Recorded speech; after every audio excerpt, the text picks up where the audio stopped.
বাঘ আর শিয়ালের চালাকি। একদিন গভীর জঙ্গলে প্রচণ্ড রোদে হাঁপাচ্ছিল এক বাঘ। সারাদিন শিকার না পেয়ে সে খুব ক্ষুধার্ত। ঠিক তখনই সামনে দিয়ে দৌড়ে গেল এক চালাক শিয়াল।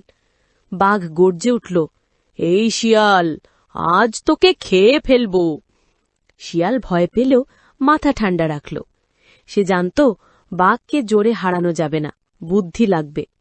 শিয়াল শান্ত গলায় বলল, বাঘদা, আপনি তো জঙ্গলের রাজা, কিন্তু আপনি কি জানেন আজ জঙ্গলে নতুন এক দানব এসেছে? সে নাকি আপনাকে ধরে নিয়ে যাবে। বাঘ অবাক হয়ে বলল, কোথায় সেই দানব? তাকে দেখাতে হবে আমাকে। শিয়াল চতুর হাসি দিয়ে বলল, আমার পেছনে আসুন, দেখিয়ে দিচ্ছি। শিয়াল বাঘটিকে নিয়ে গেল নদীর ধারের ঝকঝকে জলের কাছে।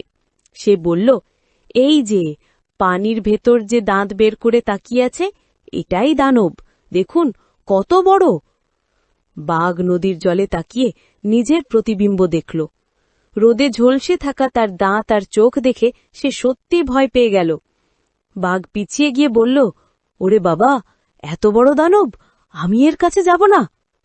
শিয়াল তাড়াতাড়ি মাথা নাড়ল, হ্যাঁ হ্যাঁ বাঘদা, তাই তো বলেছিলাম, আজ বাড়িতে যান, বিশ্রাম নিন। বাঘ দৌড়ে জঙ্গলে পালিয়ে গেল আর শিয়াল হাসতে হাসতে নিজের গর্তে ফিরে গেল।